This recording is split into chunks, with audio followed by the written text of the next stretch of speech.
Hi, everybody, back again. Sorry, let me turn off my gas on my grill here so I don't forget. I'm just out here grilling, and sorry to do two lives on the same day, but I had another issue I wanted to hit on. I've had a lot of people asking me, Paul, what do you think about Confederate statues being torn down and Confederate symbols and all those things? And I've had people, I really thought this Bubba Wallace story was an amazing story in NASCAR, and so I had a bunch of people jumping on me because we felt there was a noose in Bubba Wallace's garage, and so many people were happy to jump and say, you got that one wrong, Paul. And my question is, like, why does it make you so happy that story turned out the way it turned out? But so I wanted to talk about the Confederate statue issue and wanted to talk about transphobic issues today, because the president had a tweet today about somebody being transphobic. But let me start with the Confederate statues, and we'll see if I get to the transphobic issue. But first, let's talk about a Robert E. Lee statue, per se, or Jefferson Davis's name being on something. These were men who were enemies of the United States and were fighting for one reason. And some people say it's states' rights, but what was the state right the South was fighting for? They were fighting for the right to have an economy fueled by slaves, by one person being owned by another. And that the North would even have to facilitate that by sending any slave that escaped back. And that's what they were fighting for. And so I don't care how good a man Robert E. Lee is, and there's some story in history that books were rewritten to make Robert E. Lee seem like a better character than Ulysses S. Grant.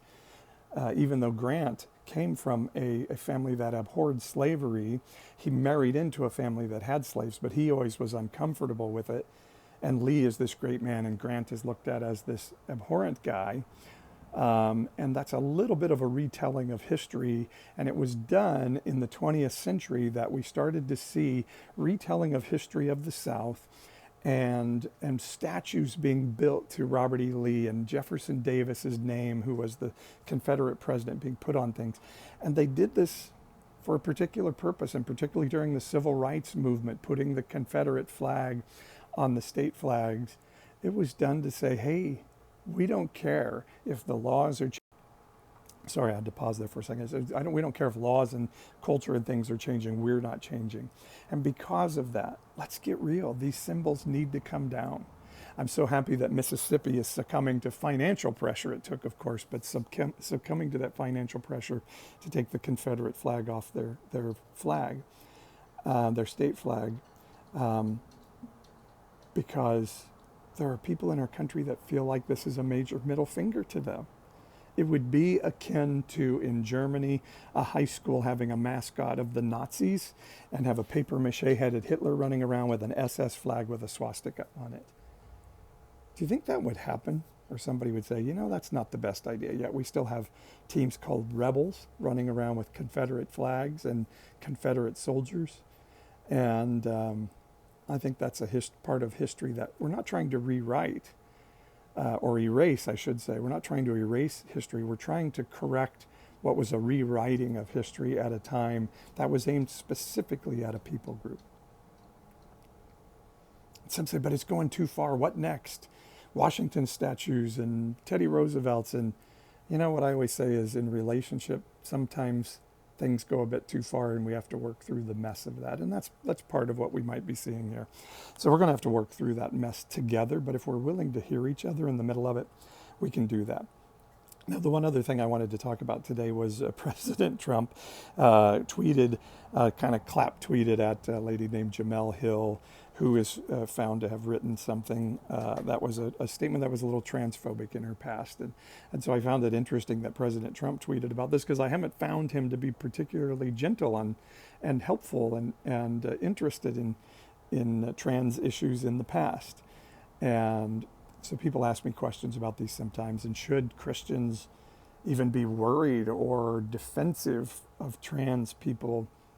And so here's the answer: yes, we should. And you say, yeah, but what about Sodom and Gomorrah, and what about Romans 1? And so I'm not even going to get into the theology of that right now. What I'm going to say is, Jesus came to display that the people that were looked down upon by his culture, he made them the heroes of his of his stories. He sat with them, even though it cost him his reputation. And so I think the model that Jesus gave us was absolutely, you sit with the people who are being marginalized by your culture. And so if we have Christian people that are looking at those trans people, looking at the LGBTQ community and saying, we need to ostracize those people until they change their lives, you say, now that's not the Jesus I saw in the Bible. Even if I'm not changing my theology, which I'm not arguing now, I'm still supposed to protect people that need protection from a particular culture. And so, yes, we ought to care about these issues. Absolutely. The LGBTQ plus community is asking for the rest of us just to be allies to them, or not tell them they have to change, not try to change them and fix them, but just sit alongside, understand who they are, that they're human, that they're wonderful people, and start to have some understanding. Then we can have discussions about, well, the Bible says this, what does that mean? How does that mean I interrelate to you? But at the end of the day, I know one thing. We're called to protect those that our culture would try to look down upon, marginalize, otherize, ostracize, because that's what Jesus did. All right, 2 lives today, probably too much, but love you guys. Thanks for letting me share. Have a great, great week.